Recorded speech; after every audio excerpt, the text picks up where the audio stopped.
বাংলাদেশের রাজনীতি এবং দুর্নীতির অভিযোগের ইতিহাসে আরেকটি চাঞ্চল্যকর অধ্যায় যুক্ত হল।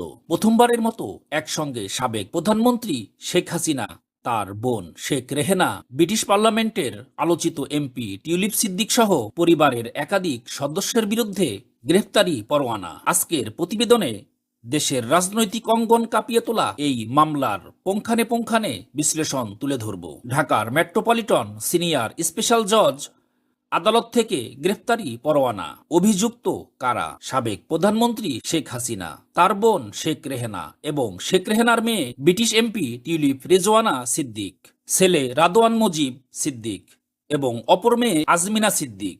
এছাড়াও এই মামলায় নাম উঠে এসেছে সরকারের সাবেক মন্ত্রী সচিব রাজুকের কর্মকর্তা সহ একাধিক প্রভাবশালী ব্যক্তির। দুর্নীতি দমন কমিশন দুদক এর তদন্তে উঠে এসেছে ভয়াবহ এক অভিযোগ।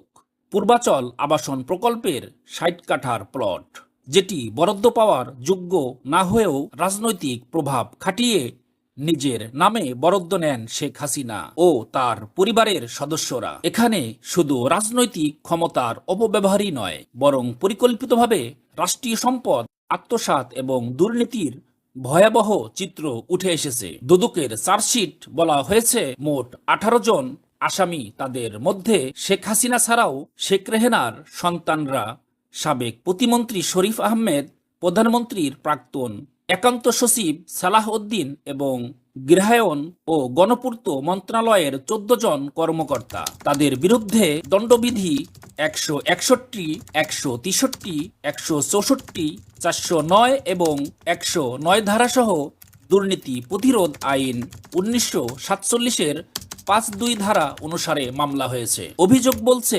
রাষ্ট্রীয় পদে থেকে ক্ষমতার অপব্যবহার করে সরকারি প্লট নিজেদের নামে বরাদ্দ নেন তারা, যা আইনের পরিপন্থী এবং স্পষ্ট দুর্নীতি। এই মামলা মূলত দায়ের করা হয় চলতি বছরের ১২, ১৩ এবং ১৪ জানুয়ারি। দুদকের পক্ষ থেকে তদন্ত শেষে আদালতে পৃথক ৮টি অভিযোগপত্র দাখিল করা হয়। চার্জশিট আমলে নেওয়ার পর আসামিরা আদালতে অনুপস্থিত থাকায় গ্রেফতারি পরোয়ানা জারি করেন সিনিয়র স্পেশাল জজ জাকির হোসেন গালিব। এই মামলার পর দেশের রাজনীতিতে শুরু হয়েছে তুমুল বিতর্ক। প্রশ্ন উঠেছে, এটা কি শুধুই দুর্নীতি মামলার আইনি প্রক্রিয়া, নাকি সামনে আরো বড় রাজনৈতিক নাটকের সূচনা? জনমতের বিশ্লেষণ বলছে, বাংলাদেশে দুর্নীতির মামলার মাধ্যমে অনেক সময় রাজনীতির মোড় ঘুরে যায়, বিশেষ করে যখন মামলার আসামি দেশের সাবেক প্রধানমন্ত্রী এবং তার পরিবারের সদস্য। এখানে প্রশ্ন উঠেছে, টিউলিপ সিদ্দিক যিনি একজন ব্রিটিশ এমপি, তার নাম এই মামলার আশা কি কেবল পারিবারিক সম্পর্কের কারণে, নাকি তার ভূমিকা রয়েছে আরো গভীরভাবে? আন্তর্জাতিক মিডিয়াগুলো ইতিমধ্যেই এই খবর কাভার করা শুরু করেছে। বিশেষজ্ঞরা বলছেন, এই মামলার প্রভাব শুধু দেশের ভিতরেই সীমাবদ্ধ থাকবে না, পশ্চিমা রাজনৈতিক মহলেও আলোড়ন তুলবে। দর্শক, প্রশ্ন এখানেই শেষ নয়। এই মামলার ভবিষ্যৎ কি? রাজনীতির সবচেয়ে আলোচিত পরিবারটি আইনি লড়াইয়ে কোন পথে হাঁটবে, আর আদালতের পরবর্তী পদক্ষেপই বা কি হবে? এসব প্রশ্নের উত্তর সময় দেবে। তবে এটুকু স্পষ্ট, বাংলাদেশের রাজনৈতিক অঙ্গনে এক অধ্যায়ের সূচনা হলো। আপনার কি মনে হয়, এ মামলা ন্যায় বিচার নিশ্চিত করবে? আপনার মতামত কমেন্টে জানান।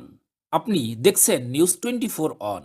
বাংলাদেশ ও বিশ্ব রাজনীতির প্রতিটি ঘটনার ভিতরের খবর জানতে আমাদের সাথেই থাকুন।